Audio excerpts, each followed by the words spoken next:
Hello everyone, welcome to this session on energy diplomacy in the Caspian Sea organized by Tillotoma Foundation. Tillotoma Foundation is a global think tank working in the areas of international relations, area studies, financial, environmental, scientific, strategic and defense policy.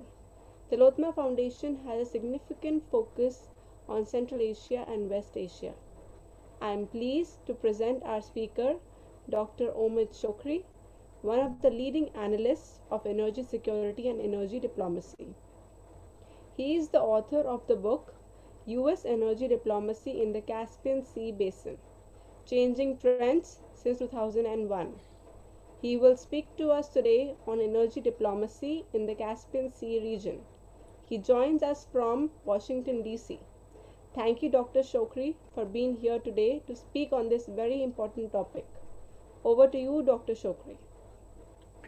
Thanks for having me. And today I'm trying to describe the current situation in energy diplomacy in the Caspian Sea and all major power and the regional countries' foreign policy and energy policy toward the energy research in the region. Before that, let me introduce my book, as you mentioned.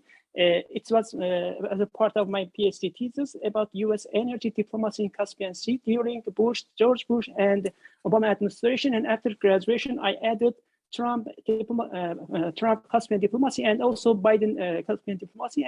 And besides this country, I try to focus EU, Turkey, India, China, and the 5 regional countries such as Russia, Iran, Azerbaijan, Turkmenistan, and Kazakhstan energy policy since 2000. And for starting, we have to focus about the importance of energy resource in the Caspian Sea and why the Caspian Sea will be very important for regional countries and for the EU as a major consumer and for the global powers such as India, China, and the US as well. When the Soviet Union collapsed, and after 6 or 7 years after that, the majority of oil consumed in the US imported from the Gulf region and Middle East, and due to insecurity position in the region, US trying to diversify energy resource and trying to find the alternative for oil imported which from Gulf state and Middle East majority. By George Bush administration, I mean by 26, US imported about 70% of oil from the Middle East, and according to a national energy security policy of every country, depending on just one resource, it's against country's national security and economic security and national energy security. Due to this time, George Bush and before that, Clinton tried to focus to finding more resource to importing oil from that region. And after the collapse of Soviet Union, the Caspian Sea is a very good, hold a good potential to invest by Western companies, Chinese, Russia, and Indian companies to bring oil and gas to a consumer market, firstly in EU. As you know, the EU at present via salt and gas corridor import natural gas from the Azerbaijan. I will focus in later. And about the US, and I have to mention that when during Clinton administration, Turkey, Azerbaijan, and Georgia came to the conclusion and signed the agreement to build the first pipeline to bring oil from the Azerbaijan resource to European market and to Israel as well.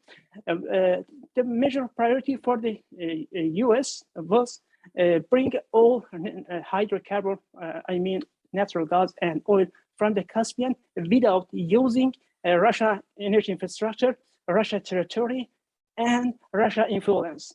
And also trying to help the new independent countries to be the part of global economy and to be free of the Soviet, Russia, and especially when Putin came to power.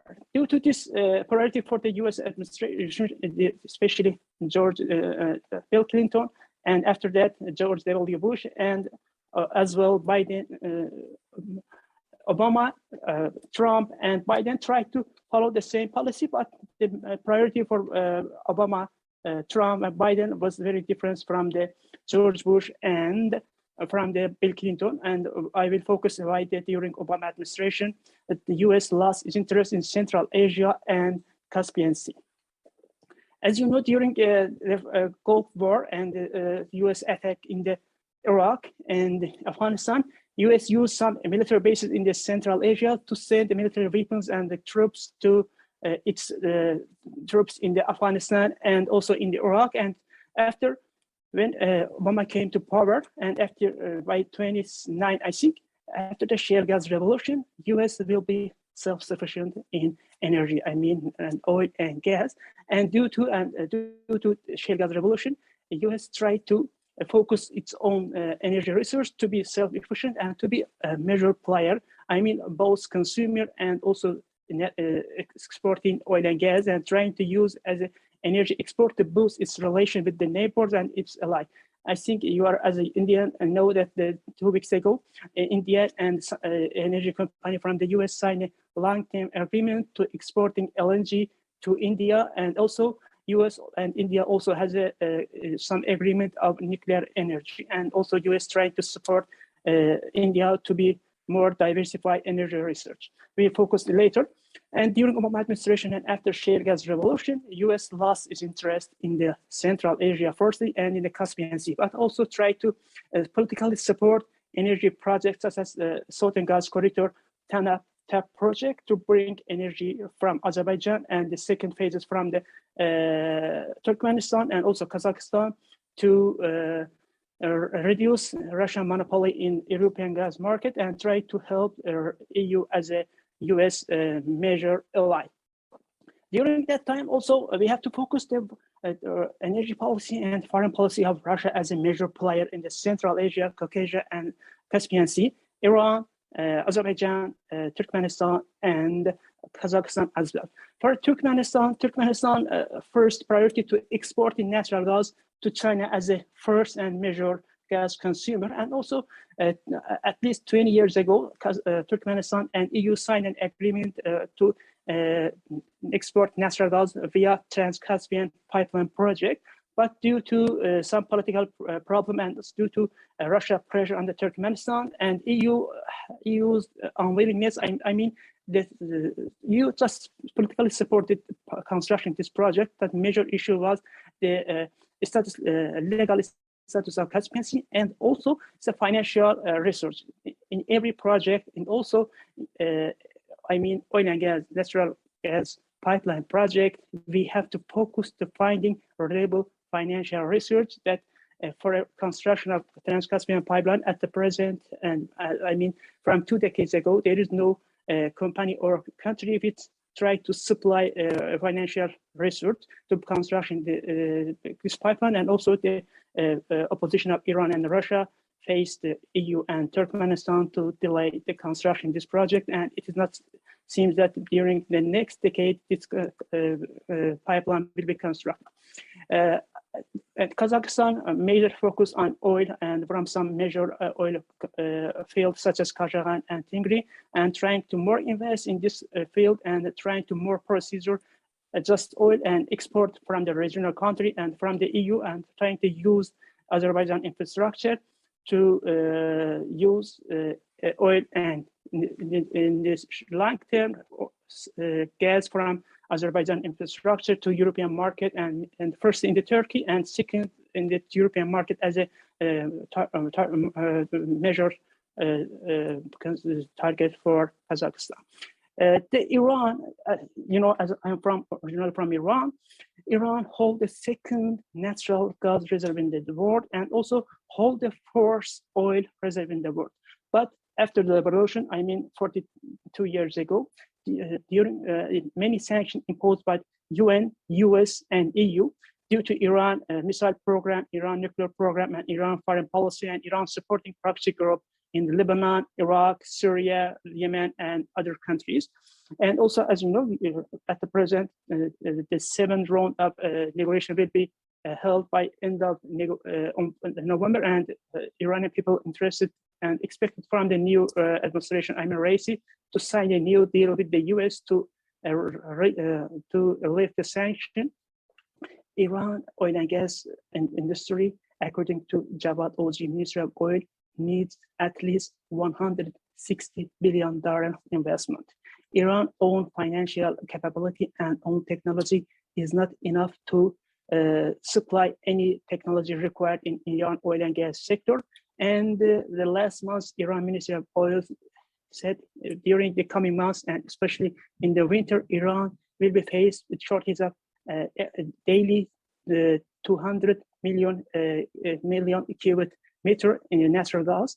And during this period, Iran trying to sign a new agreement from Turkmenistan to import natural gas from Turkmenistan, and also trying to decrease the amount of natural gas exporting to Iraq and Turkey. At the present, Iran does have two major buyer, Iraq and Turkey, and during the energy crisis period, Iran trying to decrease the amount of natural gas exporting to this country. Iran needs to sign a new deal with the US, to US to remove sanction against Iran energy sector.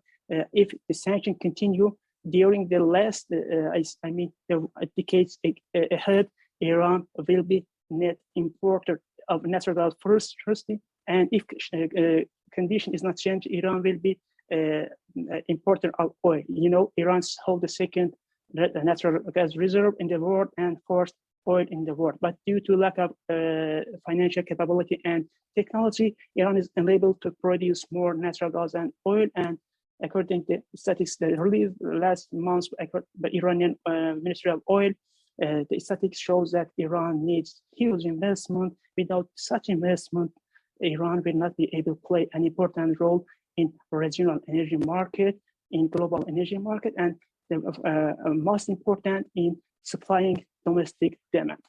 And about the Russia, before Putin came to power, Russia was not in power, and when Putin came to power, I think you know, Putin holds the PhD in economy, and his thesis topic was about the using the energy research and mining in Russia as a means of international relations to gain more political and economic benefit for the US, for the Russia. When he came to power, tried to use energy export as a weapon in the international relation to gain more influence in the consumer market.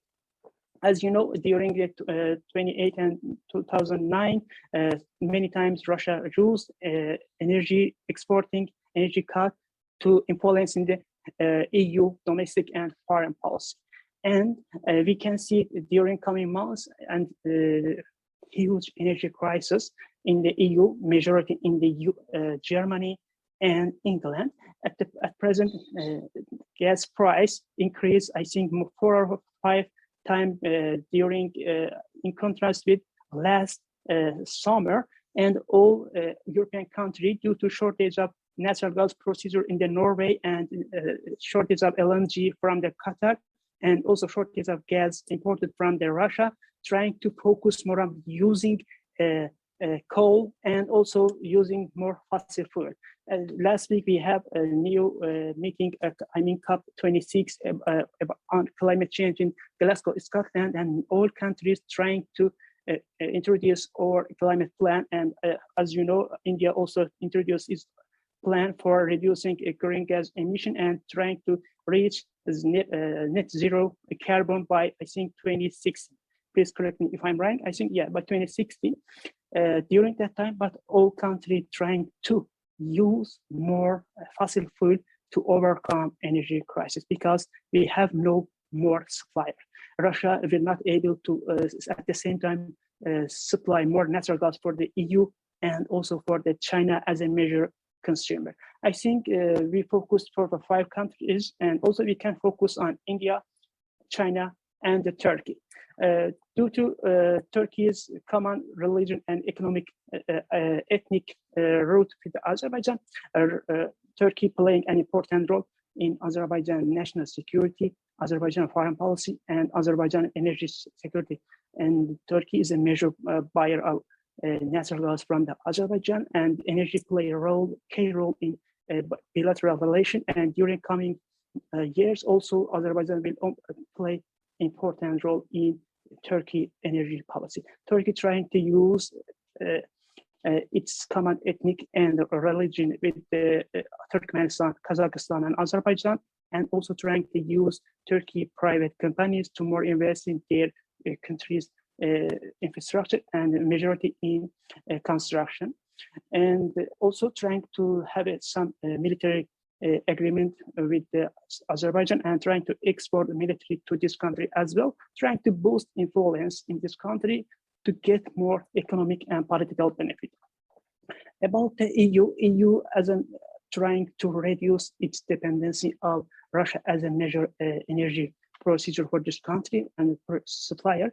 And at this time, just has one option, it's salt and gas corridor, I mean, natural gas from the Shah Deniz natural gas field from the Azerbaijan. And at this time, there is no alternative for Russia natural gas. And also just one alternative is more focus on energy transition process and also more investment in renewable energy, hydrogen energy, and electric vehicle. But you know, the energy transition is a time consuming and need huge investment and also need high technology. And as I mentioned, it needs at least 2 or 3 decades to EU to produce more electricity from the renewable hydrogen and other non-fossil fuel research. And but as I mentioned, EU also interested to import natural gas from the Turkmenistan. But as I mentioned, during the opposition of Russia and Iran, and also the lack of financial research, is unable to import and to construct the Trans-Caspian pipeline from the Caspian Sea to bring natural gas from the Turkmenistan to EU. If during coming years, but I am talking about it, EU will be successful to attract financial research. And as you know, by 3 years ago, the final Caspian Sea legal status accepted by all 5 countries, but at present, Iran parliament have to approve it. If Iran parliament have to approve it, this convention will be official, and all countries trying to focus on this convention. And according to the convention, Turkmenistan has a permit from Iran and Russia to export natural gas from the Caspian Sea, I mean from the deep water. If Iran parliament, but according to the last statement by the parliament, Iranian parliament and Iranian representative is not interested to approve this convention because they believe that it's against Iran national security and national interest in their region, and especially in the Caspian Sea.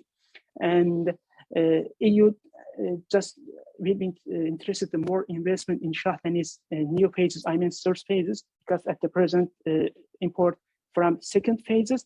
In the if Azerbaijan has a plan to invest in Shah Deniz, in Güneşli gas field is another gas field, and also offshore gas field is all located in Caspian Sea. If Azerbaijan will be able to attract more financial research, Azerbaijan will be able to increase the volume of natural gas to EU. But as you know, at present, about 35 or 40% natural gas consumed in the EU supplied by Russia, and Azerbaijan has no counterpart for the Russia, and due to Russia is not against exporting more natural gas from Azerbaijan to EU. And for according to Indian foreign policy and Indian Central Asia policy, India is trying to import from more raw material from the Central Asia, and also trying to export more goods which produced in the India. And also when Taliban came to power, India also trying to use Afghanistan infrastructure to be more close to Central Asia, and try, because India is not interested to use Pakistan infrastructure due to political problem between 2 countries. And as you know, this problem will not solve during last years, and it's not expected to both countries to solve a huge problem in coming years. And also,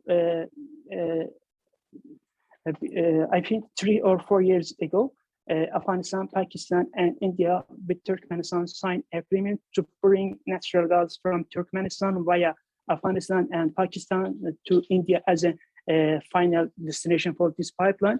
But as I mentioned earlier, that we have very important two factors in construction of any pipeline project: security and financial capability. In the TAPI, both Afghanistan, Pakistan, and India needs more natural gas from diversify from mineral research. Turkmenistan will be able to produce natural gas. It's not not difficult for them, but due to a security problem in the Afghanistan, and also due to lack of financial capability, I think it will be hard for these countries to construct this pipeline to bring natural gas from the Turkmenistan. And finally, we can focus on China.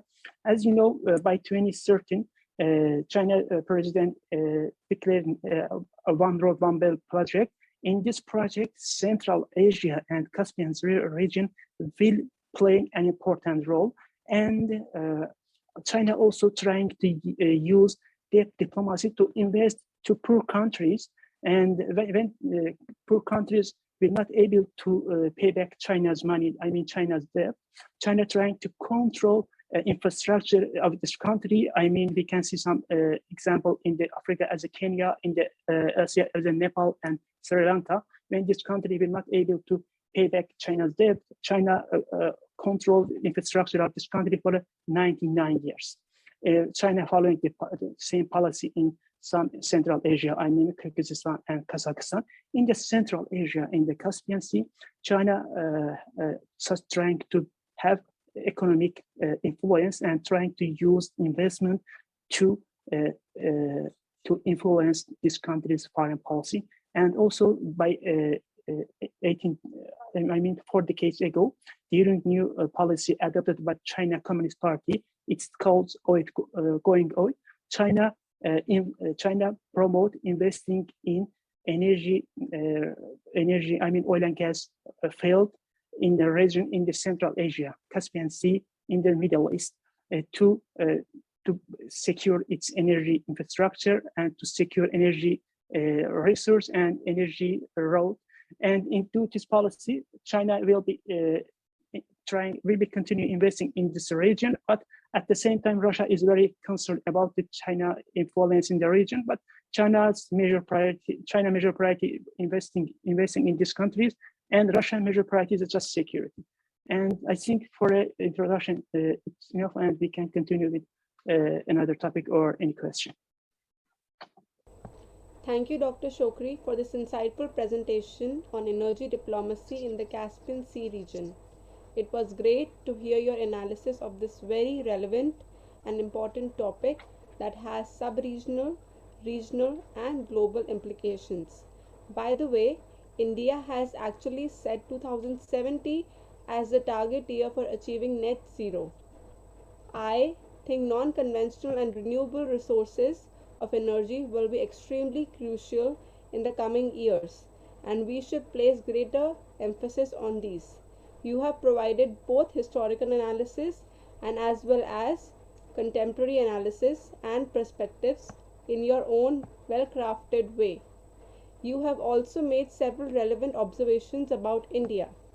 I think India has now got a much greater focus on Central Asia and is exploring all possible avenues for greater cooperation in diverse fields, including energy. I thank you once more on behalf of the Tillotoma Foundation for delivering this talk. Thank you so much for being here. Thanks for having me.